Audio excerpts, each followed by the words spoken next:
I want you to open your hearts and receive the message. Reposition yourself as we sing this song to welcome him. Elohim, Elohim,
Praise the Lord. Hallelujah. Rock of ages, we thank you.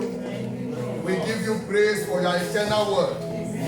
Father, as your word goes forth today, thank you, Lord, that somebody is lifted up. Amen. Thank you in the name of Jesus that somebody is carried along. Amen. Thank you, Lord Almighty, that there is a birth of something new. Amen. In the mighty name of Jesus. Amen. I take authority over this arena as your word of God comes. Father, let every mountain of doubt be flattened. Amen. Let every valley of doubt be filled up. Amen. Let every crookedness be made straight. In the mighty name of Jesus. Amen. I pray that God of heaven, as your people listen with their hearts, let somebody receive a revelation of the word of the living God today. May they be born a new strength to run and overtake. In the name of Jesus. May everything stolen or destroyed be restored by virtue of the truth that is spoken. These and more we ask and receive. In the name of Jesus. Amen. Amen. God's people, put your hands together as we take our seat. Hallelujah to Jesus. Thank you, loving Father. Hallelujah. Glory to God. Glory to God. Amen. Hallelujah. Hallelujah. Amen. Praise the Lord. Hallelujah. So I want us to it's not what I'm looking for. I want us to give attention to something amazing that we're gonna share this afternoon. In the name of Jesus. Amen. Thank you, Holy Father. Hallelujah. Jesus is in this place. Jesus is here. Amen. I want to bless all of you this morning. May the Lord bless you. Amen. Oh, may the Lord grant you the victory that you need. Amen. May the Lord grant you the victory that you need. Amen. Hallelujah. Amen. Brother Chidisa, you can open that door too very wide. Later we'll close them again. Amen. Amen. Hallelujah. Amen. Today we are going to talk this afternoon on something different from what we spoke in the morning. If you were not in the first service, can I see your hand? Those who were not in the first service. Yes. Praise the Lord. Please don't worry. Get the first service online. But this second one, those who were not here now, they will miss too. Amen. So I want us to talk about something that we need every day. Amen. Something that if we lost sight of or we lose sight of, it will have great negative impact upon us. As human beings, whether we like it or not, we are growing. Amen. As human beings, whether we understand the process of growth or we do not understand it, we are growing. Am I right? I was not born like this. I'm still growing in Jesus' name. Amen. Say amen. Amen. Hallelujah. Are you afraid that I'm not growing again? At least I'm growing inside.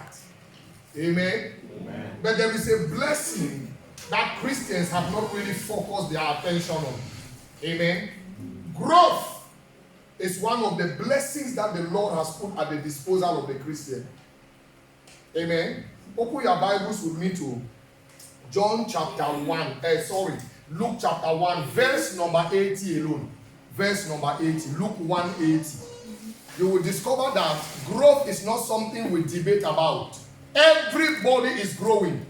Whether they like it or they do not understand it or they realize it or not, you are growing. Amen. Hallelujah. Luke chapter 1, verse number 80. Are we there together? Amen. Hallelujah.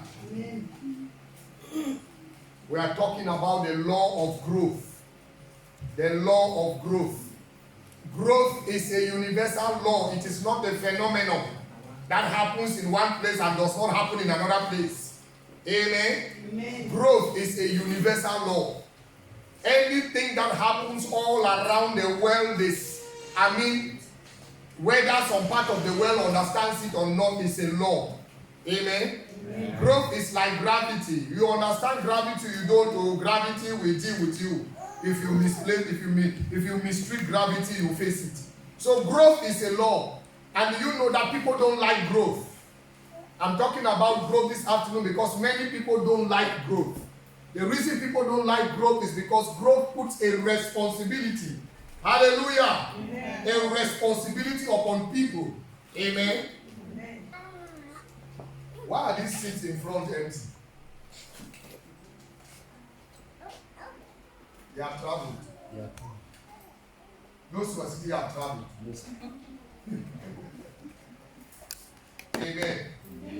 Yes, people don't love growth because growth puts a responsibility upon people. Hallelujah. I have seen little posters where children who are so small and their parents are doing everything for them, it's just fun. But people just designate those posters and just write it down. I just want to remain like this all my life. People love to be in the area or environment or at the level where everything is being done for them. But that is not how God designed it to be. You will grow. Whether you grow negatively or you grow positively, there is growth that cannot be denied. Praise the Lord. Amen. There is growth that cannot be denied. Amen? Amen. So I am talking about the process of growth.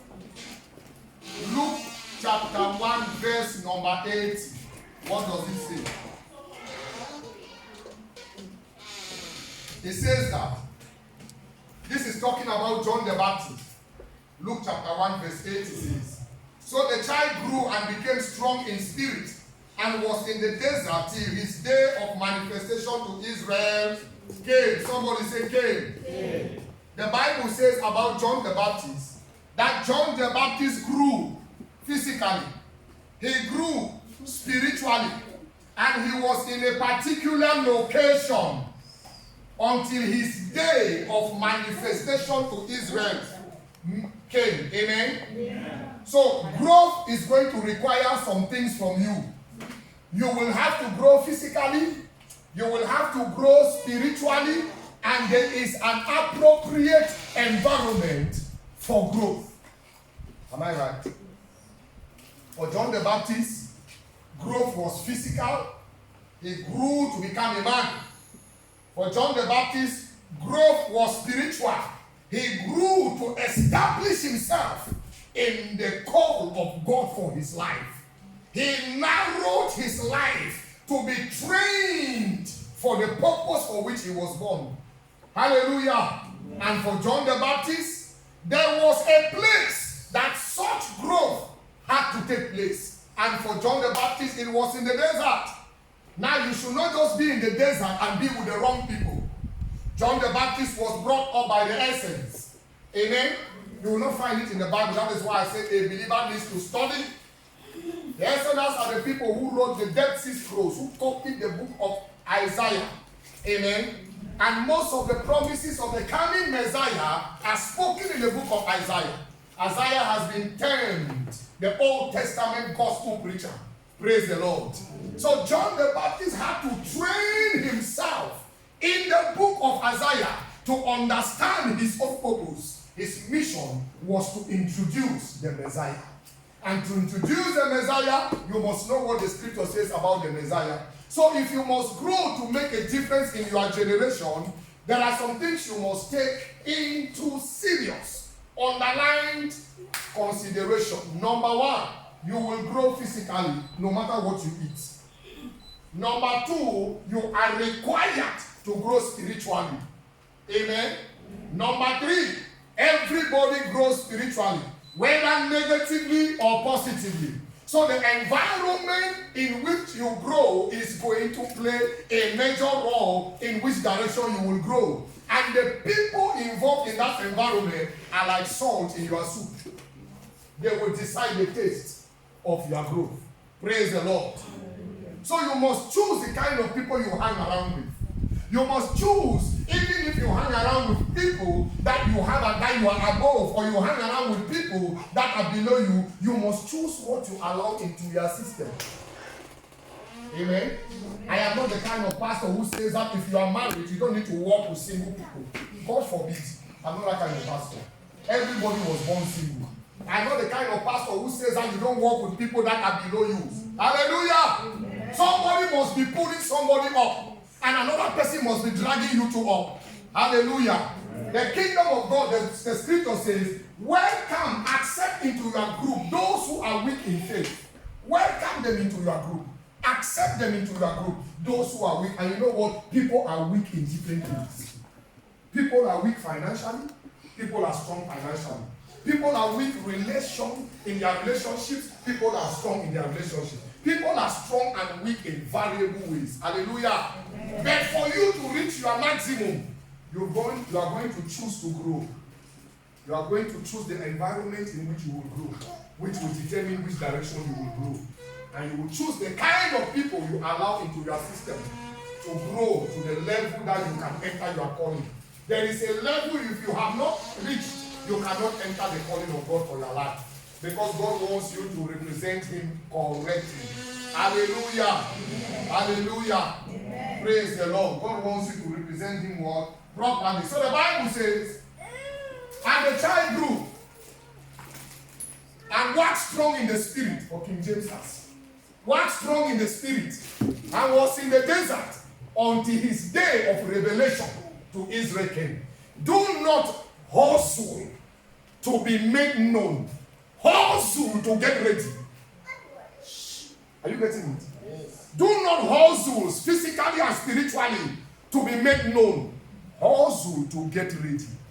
Hustle spiritually. Hustle in prayer. Hustle in worship. Hustle studying the word of God. Prepare for your opportunity. Don't prepare to be exposed. Prepare. Hallelujah for your opportunity. The reason why there is a lot of fight in the body of Christ is because people are exposed before their time. When you are exposed before your time, you will face many adversaries. Amen? Amen. Your appellation does not mean you are ready for your calling. The name they put, the title they put before your name does not make you ready for your calling. Some people have bribed their way into the title. Some people have betrayed to enter the title. Some people have trampled others to enter the title. But the title does not qualify you. Because men are always ready to give you one. Men are always ready to give you title. But I know a young man who had no title. Nobody even knew the mighty things he has done. But when the opportunity came, people gave him title. Hallelujah. Amen. Amen. I know one guy in scripture called David. 14.2% of the Bible speaks about David alone. Imagine how many people are on the earth. How many people were in the nation of Israel? But 14.2% of the Bible speaks about David, one man, out of the whole nation. You know what? The things I'm telling you today prepared him for it. The child grew physically, handsome young man, and he walked strong in the spirit. He was a man of the spirit. Are you getting it? Hallelujah. Amen. And God prepared him to the point where the only thing that God was waiting was to reveal him. And because he was prepared, the opportunity did not miss him. When you are not prepared, you can be placed beside the opportunity of your life and you don't realize it. God sent David through his father Jesse to go and bring food to his brothers that were at war. David got there and recognized an opportunity for greatness that people have been standing there for months fighting the battle and did not see it. When he got there at the age of roughly 17,